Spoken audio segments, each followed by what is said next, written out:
The obsession I have doesn't have a beginning, middle, and an end. It's not a story with a happy ending. It's constantly happy.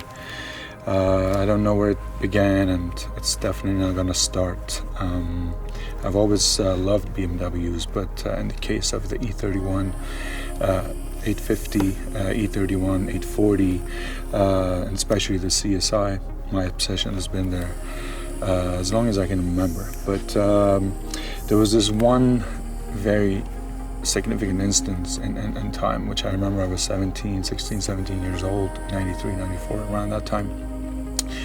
My dad sent me to go to a gas station and buy some cigarettes for him. He gave me some money, and I walk into the gas station. So I walk in and look over to the magazine stand, and there was this car magazine with a red BMW 850 CSI on the cover, and it was like, whoa, magic moment.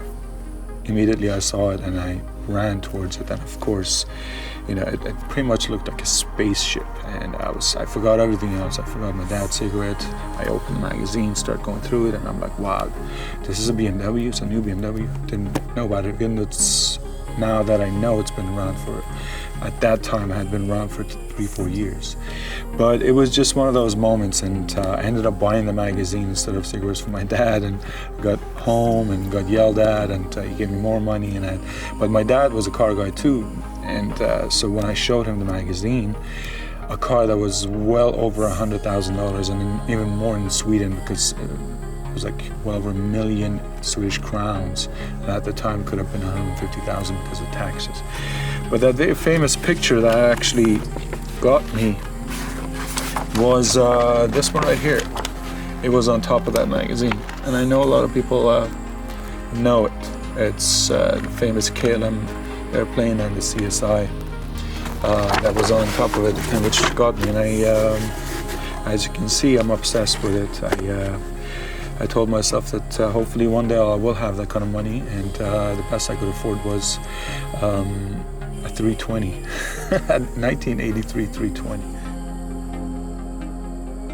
This red CSI that you're seeing, I got it about 2 years ago, but it was a 7-year wait journey for it. In 2009, I drove up to Santa Rosa, California for an E31 Russian River gathering event, and I had a 97 840 myself. So I pull in, I hit a deer on the way, lost one of my mirrors, so I came in, and everybody got the attention of my lost ear on the car. Everybody flocked to me, but then I saw the red 94 850 CSI, which at the time belonged to Peter, who now is my friend.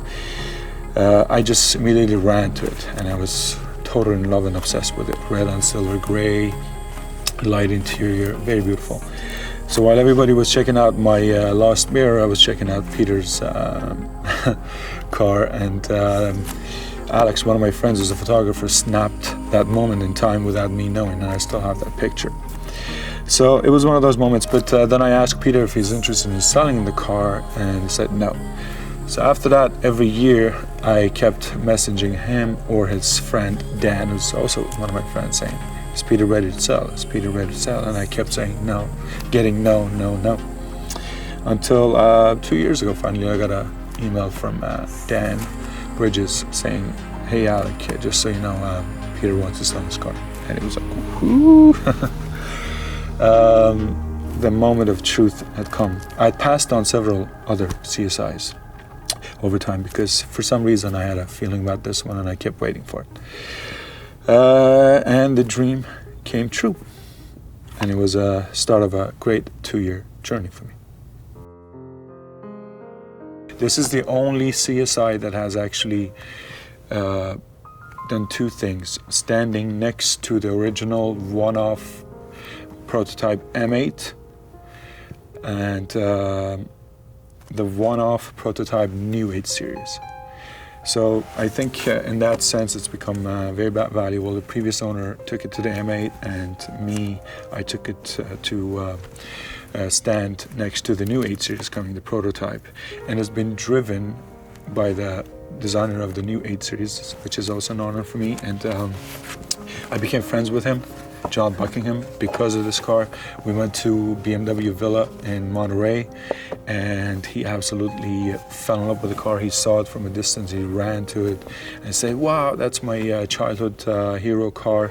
Then John Buckingham, he signed this for me, the design that he made. And I was gonna actually move the car, and then he said, no, leave it here. Let's take photos and films, and we did an interview with him, and we became friends. And him and I, and we hang out a lot now, and it's just became one of those serendipity moments. So it's ready to go to the next owner. Which you're wondering, if I have this much obsession and love for the car, why am I letting it go? Well, it's because I'm moving on to something a lot bigger, and it's time to let it go, at least for now, until I get another one. And what I'm about to step into is going to create a lot of opportunities for many other things, and amongst them being more cars. So I'm okay. As I've said in the past, I've always owned some of these cars, and if I don't own it for period of time, I will end up getting another one. I'm already looking on Auto Trader and other places around the world.